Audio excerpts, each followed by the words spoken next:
네, 요즘 거리를 걷다 보면요. 한 장소에 사람들이 모여서 뭔가 열중하고 있는 모습들을 볼 수가 있습니다. 바로 가상 증강현실 기술을 활용한 게임에 열중하고 있는 사람들이죠. 이런 열풍은요, 단순히 여가용 게임의 차원을 넘어서서 4차 산업혁명을 단적으로 보여주는 예로 자주 언급되기도 합니다. 게임뿐만 아니라 이렇게 내비게이션이나 요즘은 맛집 탐색 등 다양한 정보 개발 앱들도 이렇게 정보 증강현실 기술을 활용해서 개발이 되고 있기도 하고요. 또 포켓코노미라는 신조어까지 등장할 정도라고 하니까 이제는 온라인과 오프라인을 자유롭게 넘나드는 세상이 정말 머지않아 올 것 같다라는 생각이 드는 것 같습니다. 오늘 청산뉴스를 찾아주신 분은요, 4차 산업혁명에 대한 이야기를 들려주신다고 하는데요. 이종호 박사님을 큰 박수로 모셔볼게요. 안녕하세요. 네, 안녕하세요. 네, 박사님 오늘 어떤 강연 들을 수 있을까요? 뭐 지금 방금 얘기한 것처럼 우리나라에서 뭐 세계적으로 볼 때도 4차 산업혁명이라는 게 이제 워낙 많이 그 뭐 언론을 타고 그러는데 그 4차 산업혁명의 핵심이 있어요. 그게 뭐냐면 미래.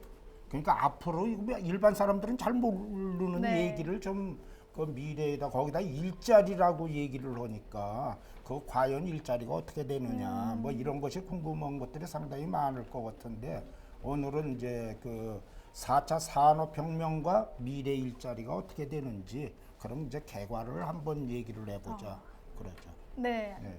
오늘 많은 분들이 관심 있게 지켜보시는 그런 주제에 대해서 이야기를 해주실 것 같은데 오늘 강연 잘 부탁드리겠습니다. 아이고 감사합니다. 그렇게 만들어 그러죠. 네. 네, 생각이 흐릅니다. 청산뉴스 이종호 박사님의 강연을 다시 한번 큰 박수로 청해 보겠습니다.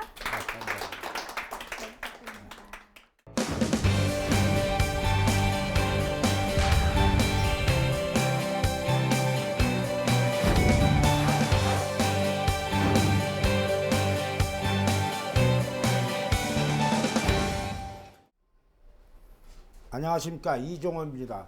오늘은 여러분들한테 조금 전에도 얘기를 드렸지만 4차 산업혁명과 미래 일자리에 대해서 설명을 드릴 건데 여기에 그 단어는 짧지만 4개의 큰 틀이 있습니다. 4차라는 것이 있고요. 산업혁명이라는 것이 있고 그 다음에 미래 일자리라는 이렇게 4개의 단어가 있는데 모두 다 상당히 큰 틀의 얘기입니다. 4차라는 거는 1, 2, 3차가 있고 그 다음에 4차라는 얘기죠. 그 다음에 산업혁명이라는 혁명이라는 단어가 이거 만만치 않은 겁니다. 그러니까 그 산업은 우리가 지금 현재 살아가고 있는 그러한 기본 틀인데 이게 혁명이라는 얘기고 그 다음에 미래는 뭐 말 하나만 안 하죠. 우리가 모르는 거죠. 이 모르는 거에 대해서 무언가 한번 얘기를 한다는 얘기고 그 다음에 일자리라니까 이건 뭐 그 파격이라는 단어 이전에 우리가 어떻게 살아야 되느냐 이런 내용을 함축하고 있는 거죠. 그래서 큰 틀에서 제4차 산업혁명 시대 지금 현재 4차 산업혁명 시대인데 무엇을 어떻게 만일 그것을 제대로 하지 않으면 망한다는 얘기입니다. 그런 얘기에 대해서 여러분들하고 한번 같이 뭐 상의를 하고 이런 기회에서 설명을 드리도록 하겠습니다. 사실은 4차 산업혁명의 미래 일자리라고 그러지만 그러한 내용이 우리들한테 알려진 거는 얼마 안 됩니다. 작년 1월에 다보스 포럼의 크라우스 슈밥 회장이 그야말로 폭탄 같은 선언을 했어요. 원래 다보스 포럼이라는 건 매년 1월 달 정도에 열리는데 전 세계의 지도자, 그렇지 않으면 재벌 회장들이나 아주 유명한 노벨상이래 뭐 석학이라든가 이런 사람들을 모아서 세계의 정세에 대해서 한번 얘기하고 앞으로 또 어떻게 나가야 되느냐 이런 큰 틀의 회의를 하는 그런 자리입니다. 그래서 일반 사람들이 다보스 포럼 그러면 매년 열리고 뭐 그러니까 그 당시 그렇게 크게 관심을 기울이지는 않아요. 그랬는데 작년에 그 슈밥 회장이 뭐라고 그랬느냐 하면 4차 산업혁명을 갖고 나오면서 이 앞으로의 미래 시대는 그거는 제대로 준비를 하지 않으면 당신들한테 문제를 있을 거요. 이렇게 얘기를 했어요. 그러지만 그렇게 얘기를 해도 일반 사람들이 그다지 그렇게 관심을 크게 기울이지를 않았습니다. 그 이유는 워낙 큰 틀에서 얘기를 하니까, 말하자면 뭐 세계 기후 문제라든가 에너지 문제라든가 이런 걸 얘기를 하니까 우리들한테 그렇게 잘 들리지는 않는데, 작년 3월 달, 그러니까 이 슈밥 회장이 얘기를 한 후 한 달 겨우 지나서 그 구글에 있는 알파고라는 그런 인공지능이 10년간의 세계 바둑계를 석권했던 이 세대라고 맞짱을 뜨자 오전 3승을 해서 3승을 하는데 100만 달러를 주겠다 그랬어요. 그랬더니 이세돌이 뭐라고 얘기를 했느냐면, 바둑을 딱 들어보던 아니 바로 그 억셉트를 하면서 한번 봤더니 이 알파고의 기보에 의하면 그 프로 한 3단 정도 되는 실력이다. 그런데 이것도 대단한 실력으로 본다. 사실은 그전에는 그 바둑 프로그램을 보통 5급이나 서부터 좀 뭐 한 7까지 본다고는 아마 5단 정도로 봤습니다. 그랬는데 한 3단 정도 이렇게 올랐다고 본다니까 너무 놀랍다. 이세돌이 그러면서 자기가 오전 전승은 문제없다.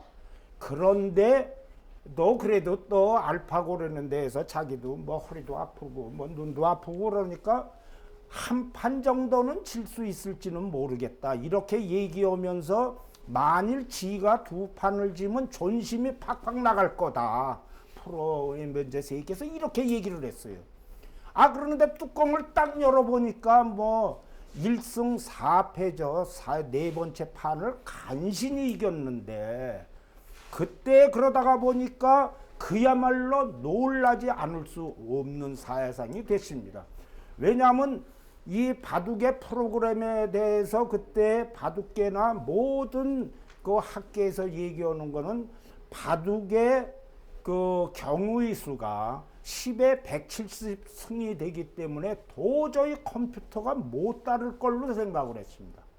아, 그랬는데 사실 뚜껑을 열어봤더니 그게 구글사에서 구글사가 100만 달러를 걸었는데, 아, 글쎄 구글이 지가 가져간 거예요.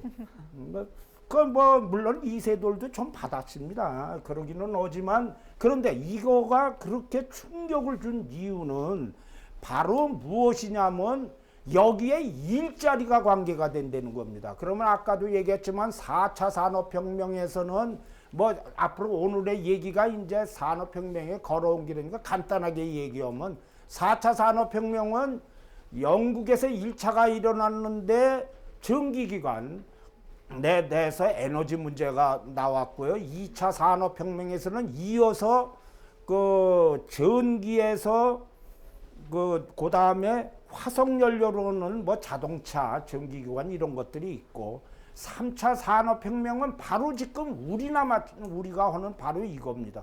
컴퓨터하고 인터넷하고 연계가 됐다는 거 여러분들이 너무나 잘 아는 얘기고, 그랬는데 4차 산업혁명 작년에 슈밥이 한 얘기는 아주 똑같은데, 인공지능에다가 뭐 등등 뭐 유비쿼터스 어쩌고 저쩌고 쭉 내려는데 뭐냐면 이것이 인터넷하고 그 다음에 인공지능하고 합해지다가 보니까 지금 당신들이 하고 있는 거는 뻥이요. 이거는 상당히 왜 교정을 하지 않으면 먹고 살기 힘들다. 이런 얘기를 이제 한 겁니다. 그렇지만 사실 4차 산업혁명이라는 거는 그거는 매우 많이 우리들한테 지금 접속이 돼 있습니다. 그리고 많이 알려져 있는 상태입니다. 사실 그러니까 버스 정류장에 보면 저 정류장에 아이디어만 치면 몇 분 후에 뭐 무슨 차가 올 거다. 나 기다릴까 말까 뭐 이런 얘기를, 당신 그래서 좀 길면 택시 타셔 뭐 이런 얘기는 마찬가지인데, 이게 바로 버스하고 정류장하고 무선으로 연계가 되기 때문에 그런 거죠. 그 다음에 이 신호등 같은 것이 예전에는 그냥 정체가 되면 징그럽죠. 근데 요새의 신호등은 이 차들이 많으면 자동으로 연계가 돼 갖고 교통이 굉장히 빨리 달립니다. 그것뿐입니까? 지금 현재 상당수의 각종 민원 서류는 부산에 있는 사람이 서울에 와서 그 옆에서 동해에 가면 거의 모든 서류를 띱니다. 이것이 빅데이터라든가 이런 것을 기반으로 했기 때문에 이런 것이 되는 거죠.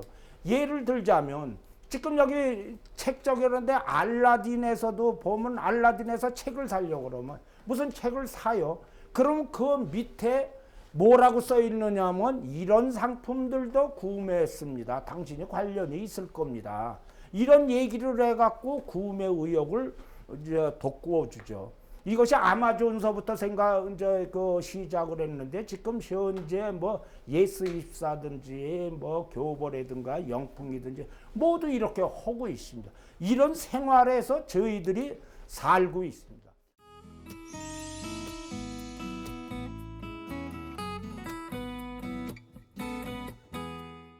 그런데 4차 혁명을 왜 준비를 해야 되느냐는 바로 이 슬라이드가 여러분들한테 얘기를 해줄 수가 있습니다. 뭐냐면 코닥이 얼마나 큰 회사입니까? 얼마 전만 해도 14만 명의 직원으로 해갖고 세계 300억 달러라는 이런 어마어마한 회사인데 이게 파산을 했습니다. 이 회사가 파산한 이유는 간단합니다.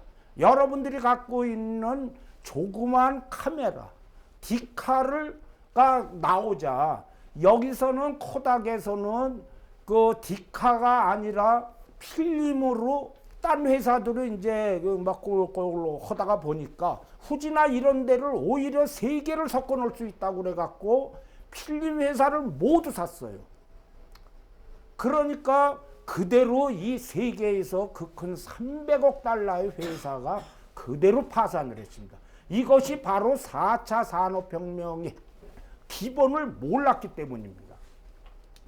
그 다음에 그랬는데 여기서 더 그 중요한 얘기는 제너럴 일렉트릭이어는 에디슨이 창업한 대형 회사입니다.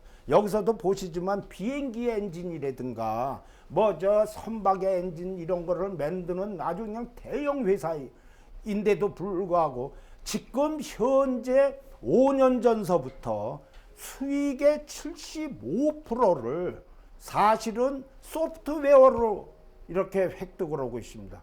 그 소프트웨어는 아주 간단한 겁니다. 여기서 과거에 판매했던 뭐 비행기라든가 이런 데를 센서로 해갖고 해서 뭐냐면 문제가 있을지 모른다. 이게 이제 비행기가 뭐 피로해지고 뭐 이런 거 있으면 그 다음에 사전에 가르쳐줘서 정비를 하게 하는 거예요. 예전에는 비행기가 어떻게 했었냐면 떨어져 봐야 문제가 있는지 알아요. 근데 지금은 그렇지를 않습니다. 그래서 전체 매출액의 5%가 소프트웨어로 하는데 글쎄 그게 그 수익의 75%를 한다는 건 어마어마한 양인데 이 회사가 단 5년 전에 생긴 겁니다. 상상을 하기가 어려울 정도로 빨리 변하고 있다는 거죠. 여기 뭐 여러분들이 너무나 잘 잡았는데 지금 카카오 택시나 이것도 마찬가지입니다. 택시 우버 회사가 모바일 앱으로 해갖고 카플레지 차량 공유 형태로 차량과 승객을 연결해서 스스로만 하는데 이 회사가 2010년에 출발했는데 지금 1위의 회사로 해서 690억 달러의 자산이 됐습니다. 그런데 여기서 중요한 얘기는 이 회사는 자동차가 한 대도 없습니다. 자기가 안 갖고 있어요. 5년입니다. 이런 생활이 어떤 그 다음에 여기서 에어MB라는 회사도 2008년에 했는데 이 사람은 그 당시에 샌프란시스코에서 대형 이렇게 이벤트가 있었기 때문에 호텔을 못 구하는 거예요. 그래서 여기에 브라인 체스키라는 이 사람이 빈집들이 있거든요.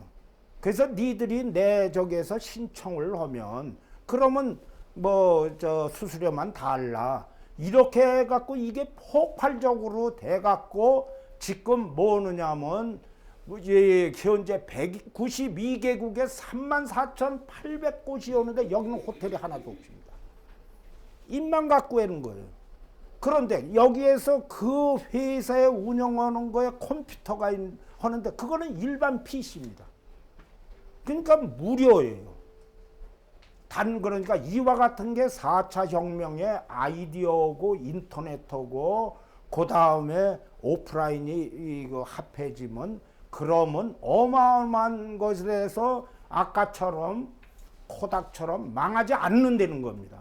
이것이 이제 가장 중요한 얘기인데 여기에서 보면 독일에서 유명한 스마트 공장의 지멘스 엠버르그는 마찬가지입니다. 이게 거대 회사인데 25년 전서부터 이 회사는 지금까지 스마트 공장을 만들어서 이 기계의 그 생산하는 라인이라든가 이런 거를 철저하게 분석을 해갖고 지금 운영을 하고 있는데 25년 전에 1,000명의 직원이 지금도 1,000명이에요.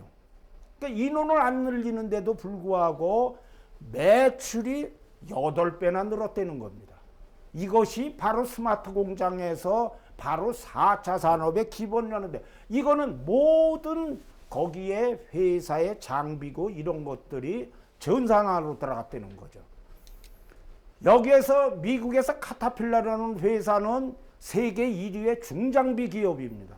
근데 이 중장비 기업에서 세계 1위인데 그 중장비에 모두 센서를 달아갖고 피로도 이런 거를 해서 언제 이 장비가 뭐를 고쳐야 된다 이런 걸 가르쳐 주는 거죠.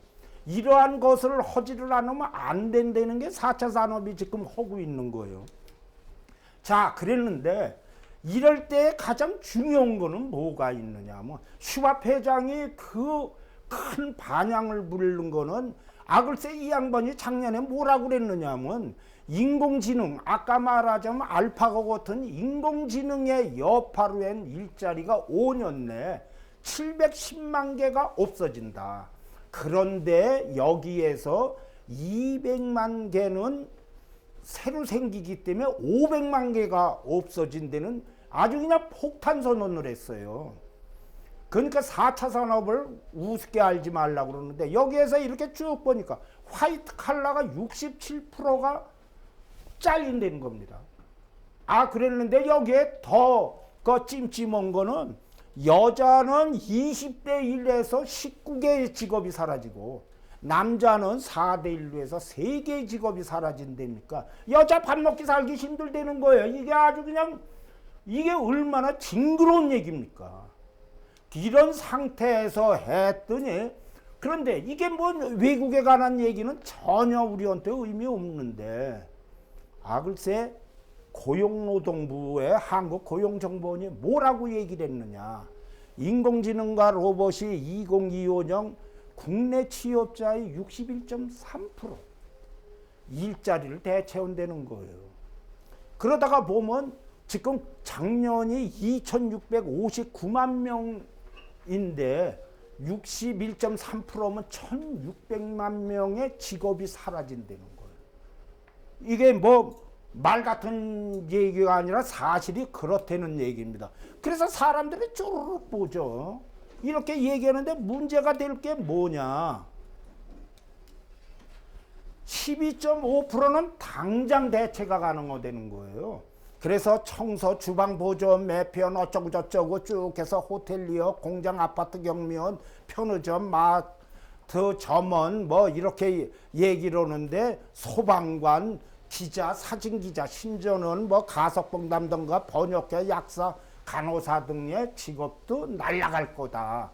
이렇게 얘기를 하니까 뭐 채용 방문하면 백날 가보면 모릅니까? 이거 장사가 안 된다는 얘기죠. 그랬는데 가장 중요한 얘기는 저겁니다. 아빠 엄마가 지금 바로 그들 직장 안에 들어가 있는데 아빠가 잘리고 엄마가 잘리면 우리 어떻게 먹고 사느냐 이거죠. 그러면 나는 학교 어떻게 가? 뭐 이런 얘기 아주 실무적이거든요.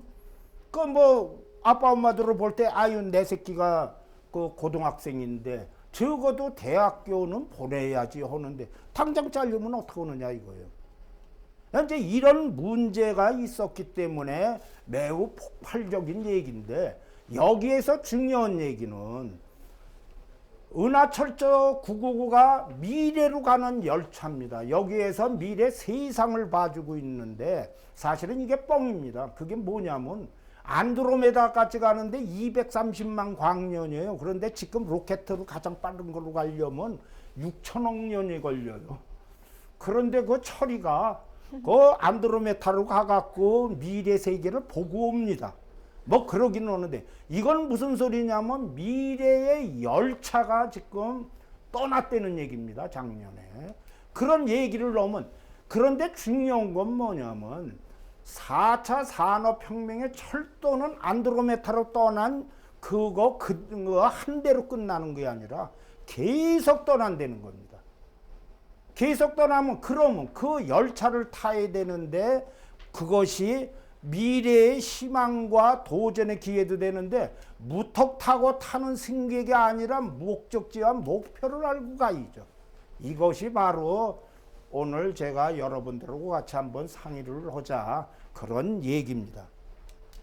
여기에서 한국인 경우가 이제 딴 나라가 문제가 아니라 한국인 경우가 중요하죠. 한국은 3차 산업혁명으로 해갖고 세계에서 강력한 나라로 부상을 했는데, 이거는 아주 간단한 겁니다. 외국 거를 잘 베끼는 거예요. 우리 제주도 좋죠. 그래갖고 패스트 폴로우로는 우리가 세계를 어느 정도 했습니다. 근데 패스트 폴로우에서 코닥 같은 상황이 되면 그건 지금 문제가 많다는 거예요. 그래서 4차 산업으로 하려면 뭐냐, 호스트 무버가 돼야 된다. 선도주자가 돼야 된다. 이런 얘기죠. 골머리 매우 아픈 얘기입니다. 이것이. 이런 얘기에서 미래 읽기 하는데 결론은 아주 간단합니다. 뭐냐? 모르면 죽는다는 거예요. 그런데 사실 잘 아시지만 미래 예측이 예측대로 되는 사람이 있으면 나와 보십시오. 그러지 마세요. 10년 후의 미래, 그거 제대로 되면 다 재벌되죠. 어떻게 해서든지 빌려서라든지 말이야 해갖고 하는데 그게 제대로는 안 되지만, 중요한 거는 모두 100% 그대로 맞지는 않지만 거기서 탈락하면 그나마 잘 안 된다는 얘기죠. 그런 의미에서 얘기를 한번 같이 허재는 겁니다. 그런 뜻에서 지금 저희들이 얘기해야 될 거는 4차 산업혁명이니까 1차, 2차, 3차가 그것이 어떻게 되었기 때문에 4차까지 왔느냐, 이런 얘기가 되는 거죠. 그래서 우리가 앞으로 해서 1차 산업혁명서부터 조금 타임머신을 좀 올려보자는 거죠. 그래서 그러면 지금 거의 바쁜데 말이에요. 왜 과거를 보느냐 그러는데, 이게 또 아주 철학자들은 좋은 얘기들을 하고 있어요. 스테판 이런 양반이 딱 했더라고요. 과거를 모르면 미래를 알 수 없다. 아주 좋은 머리를 냈습니다. 그래서 지금 이제 과거로 해서 타임머신을 한번 타고 가죠.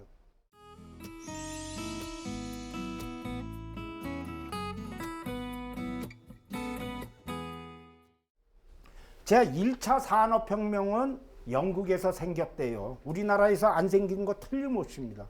일본에서도 안 생기고 중국에서도 안 생겼어요. 그런데 영국에서 산업혁명이 시작이 된 거는 아주 족보가 잘 맞아요. 왜냐?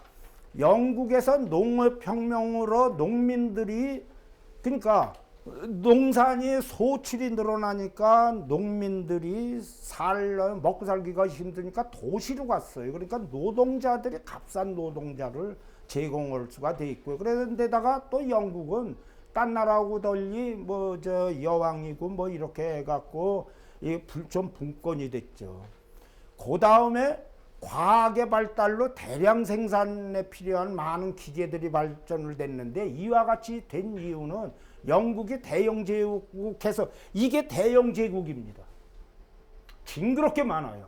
여기서 그러다가 보니까 밖에서 인도 같은 데에서 면을 싸갖고 싸게 사서 영국에서 생산해서 판매하니까 뭐 원가로 따지면 100배를 받았는지 10배를 받았는지는 제가 모르겠습니다. 이러다가 보니까 결정적으로 해서 면방옥 뭐 같이 해갖고 이게 엄청난 그 이런 생산력이 늘었는데 이런 것을 이제 기계로 만들어야죠. 기계를 만드는데 기계를 철로 만들면 가장 좋습니다. 오래가죠. 근데 철을 이제 만드는데 그 당시에 결정적인 문제가 있습니다. 뭐냐면 영국에는 이 함선으로 유지로 돼 갖고 대영 제국이 그 해양국이기 때문에 그랬는데 이 함선을 하나 만드는 데에 그 벌목으로는데 4,000통의 통나무들을 잘라서 써야 돼요. 그러니까 영국이 어떻게 됐느냐 하면 글쎄 이런 그 영국의 30%의 살림이 16% 주니까 1558년이니까 얼마나 오래전입니까?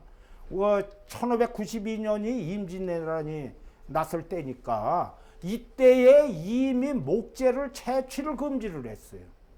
이러다가 보니까 뭐가 그러니까 철을 만들려고 그러면 떼야 되는데 나무를 못 구합니다. 이 나무를 그래 갖고 이 러시아에서 모두 수입을 하죠. 그러니까 러시아가 강력한 제국이 되는 이유가 바로 이겁니다.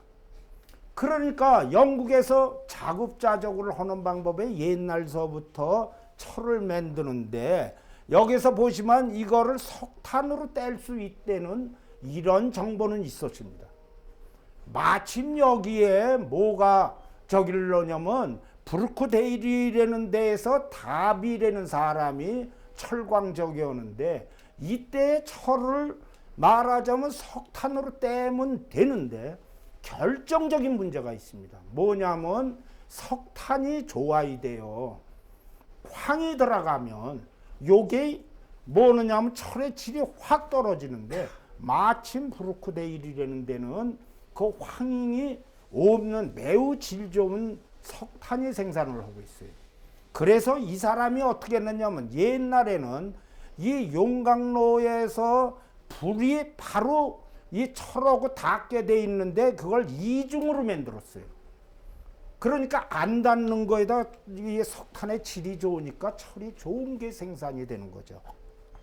이래서 놀라운 거는 바로들 이게 생산량이 폭발적으로 늘어가는데 여기 보시면 1740년대 처음 적을 때 선철이 1200톤, 12,000톤인데 1840년, 100년에 얼마가 되느냐 하면 여기서 1840만 톤이 됩니다. 우리나라가 지금 세계 그 6위라는데 6,800만 톤인데 이게 1840년 어마어마한 생산량이 돼 갖고 얘기하는데 여기서 그 이 다비의 손자되는 거가 다비 3세가 철만 파니까 이러니까 좀 더 용도가 있는 데를 구해보자. 그래서 용도 있는 데를 구해봐 갖고 하는 것이 그 유명한 다리를 목재나 뭐 이렇게 되는 철로 만들어집니다. 획기적인 일이 돼 갖고 여기 물동량이 세계에서 가장 큰 물동량으로 넘어가기 시작을 한 거죠. 이러다가 보니까 이 철이 다리를 만들 수 있다는 거는 매우 큰 그러한 그 효용도를 하는데 그 다음에 약 한 100년 후에 런던 만국박람회 수정궁이 뭐 저기로느냐 뭐 여기서 보시는 바와 마찬가지로 모두 철하고 유리로만 만들었습니다. 철이 건물로도 가능하다는 거죠. 대형 건물들이 여기서 보시면 이렇게 이제 그 당시에 했답니다. 지금 이거는 그 이제 이 철거를 했죠. 그 다음에가 나온 것이 아까 다리는 수평입니다. 원체 에펠이 다리의 기술자입니다. 그런데 이 에펠이 다리를 수평으로만 한 게 아니라 올려 세운 게 에펠탑입니다. 이러다가 보니까 높이도 올라갈 수 있다는 걸 증명을 했거든요. 이 증명을 한 것이 바로 마침 시카고에서 시카고 학파해 갖고 건물들이 시카고 화절에서 모두 초토화된 거를 바로 이와 같이 해갖고 철로 해갖고 콘크리트 구조로 만드는 거죠. 뭐 지금은 이거 뭐 얘기나 많아죠. 그 다음에는 뭐 이제 내용에서 이와 같이 오니까 철이 심지어는 선박까지 이렇게 되는 거죠. 여기에서 한 가지 적은 거, 그 다음에는 뭐냐? 이 철 만드는 거에서 철의 생산하는데 에너지가 필요하죠. 이 에너지가 사실은 물로 해갖고 전기로 하면 매우 그 효율인데 그 이유는 간단합니다. 여기에서 물이 수증기로 되면 1300배로 부피가 늘어납니다. 영화에서 불이 나자마자 1분도 안 돼서 터지는 이유는 바로 그겁니다. 그러니까 그 1300배를 잘 이용을 하면 그러면 이게 동력으로 이용을 할 수 있다는 게 전기 기관입니다. 그래갖고 원체는 제임스 와트가 이렇게 만들고 해서 전기 기관을 만들었어요. 그때에 이게 얼마나 파격적인 역이냐면 말의 20마리 정도를 움직일 수 있는 이런 에너지를 했다는 건데, 사실 말 20마리를 한다는 건 말이 얼마나 고달픕니까? 말도 고달프고 밥도 줘야지 뭐 등등 하는데 그거를 전기로 만들었다고 하는 것이 이것이 가장 중요한 산업혁명의 두 가지 요건이 됐습니다. 이 교통망 하는데 여기에서 말하자면 도로가 확충이 돼야 되는데, 사실은 로마 도로라고 해서 지금도 보면 로마 북부에 아피아 도로가 있습니다. 이것이 로마가 세계를 석권으로 할 수 있었던 요인인데 그것은 고속도로입니다. 그래서 그 로마의 그 큰 제국을 말로 일주일이면 갈 수 있었다는 거죠. 전달이. 그와 같은 것을 2000년 전에 만들었는데 이 로마의 아피아 도로가 완전히 철폐화가 돼 버렸습니다. 이런 상태에서 고속도로가 필요를 한 거죠. 이 생산을 갖다가 빨리 보내려면. 그런데 도로가 엉망진창이니까 도로를 만들어야 돼요. 근데 참 이때에 이와 같을 때에 우리들은 지금 너무나 잘 알지만 고속도로를 이제 만드는데 고속도로가 있어야죠. 그 고속도로가 있어야 되는데 여기서 메카담이라는 사람이 뭐로 했느냐면 이 고속도로를 만들려면 어마어마한 돈이 들죠. 지금도 많이 들지만 옛날은 더 많이 듭니다. 그런 상태에서 이 사람이 영국 정부에다 획기적인 제안을 했습니다. 그게 무슨 소리냐면 고속도로를 만들어서 통행료를 받자는 겁니다. 고속도로 통행료. 이게 말이 됩니까? 지금이야 말되죠. 그러는데 글쎄 이 고속도로에 통행료를 받자는 이 말에 말이 안 된다고 그랬는데 그게 말이 된 겁니다. 그래서 처음 만들어진 고속도로입니다. 이것이. 이 형태는 지금에서 배수금 여기서 아주 간단합니다. 돌멩이를 3층으로 해갖고 다져갖고 마차가 달려도 괜찮게 만든 겁니다. 그래서 사실은 이 역마차라든가 여기에서 마차들이 달리는 거는 이건 고속도로로 해갖고 모두 고속 통행비를 댄 겁니다. 이것이 1920년대 정도, 1900을 할 때는 이제 정부가 이것을 수용을 하지만 그전에는 모두 통행료를 냈습니다. 그렇기 때문에 사실 잘 아시는 서부의 황금 그거 찾아서 3천만리 하고 그랬을 때가 그때가 될 수 있었던 게 바로 역마차를 고속도로로 갈 수 있었다는 거고요. 그래갖고 이 사람이 얼마나 떼돈을 벌었는지 고속도로로 해갖고 이게 사진까지 나왔을 정도죠. 여기에서 다음 조금에서 다음 시간에 이 나머지 얘기를 하겠습니다.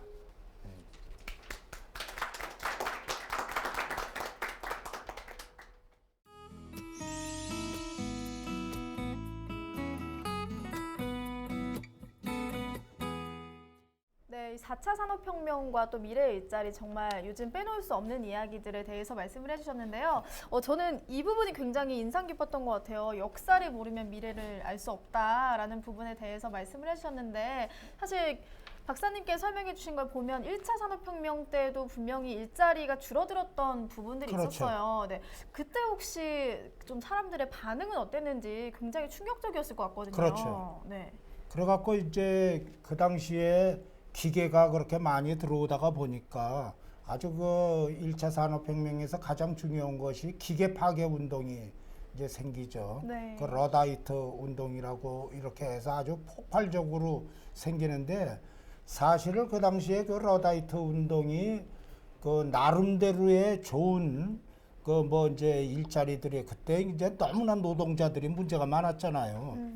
예, 그러니까 사실은 거기에다가 뭐 착취하는 걸로 돼 갖고 이 그 기계 파괴 운동이 뭐 전 영국으로 가는 이런 상태가 됐는데 여기에 그 당시에 그때에서 모르는 게 있었습니다. 기계를 넣는 사람, 그러니까 수공업 하는 사람들에 대해서는 상당히 많이 그 일자리들이 없어졌어요. 네. 우리나라에서도 그 주판 놓고 암산하고 하는 사람이 얼마나 빨리 했는데 그때 계산기가 나오자마자 그냥 순식간에 없어졌습니다. 그렇죠. 뭐 그런 내용을 했는데 그것이 그 당시에 일자리로 해갖고 수공업 하는 사람들은 일자리가 없어지지만 생산량이 늘어나니까 오히려 일자리가 늘어나는 겁니다. 그 다음에 지금도 이제 얘기를 하지만 컴퓨터 주판에서 컴퓨터로 넘어오기 때문에 일자들이 폭발적으로 없어질 걸로 네, 생각을 했는데 그렇죠. 컴퓨터가 늘어나니까 컴퓨터 수거하는 사람의 직업도 생겼어요. 그래서 동네 다니면서 컴퓨터 파세요. 그런 사람도 하나 직장이 생기는 겁니다. 그 다음에 컴퓨터 거기서 팔으면 그거를 컴퓨터에 있는 거에 부속품 빼서 딴 데로 넣는 거. 이것도 큰 직업이 생겼어요. 그러니까 그런데 주판 오는 사람은 문제가 있다는 겁니다.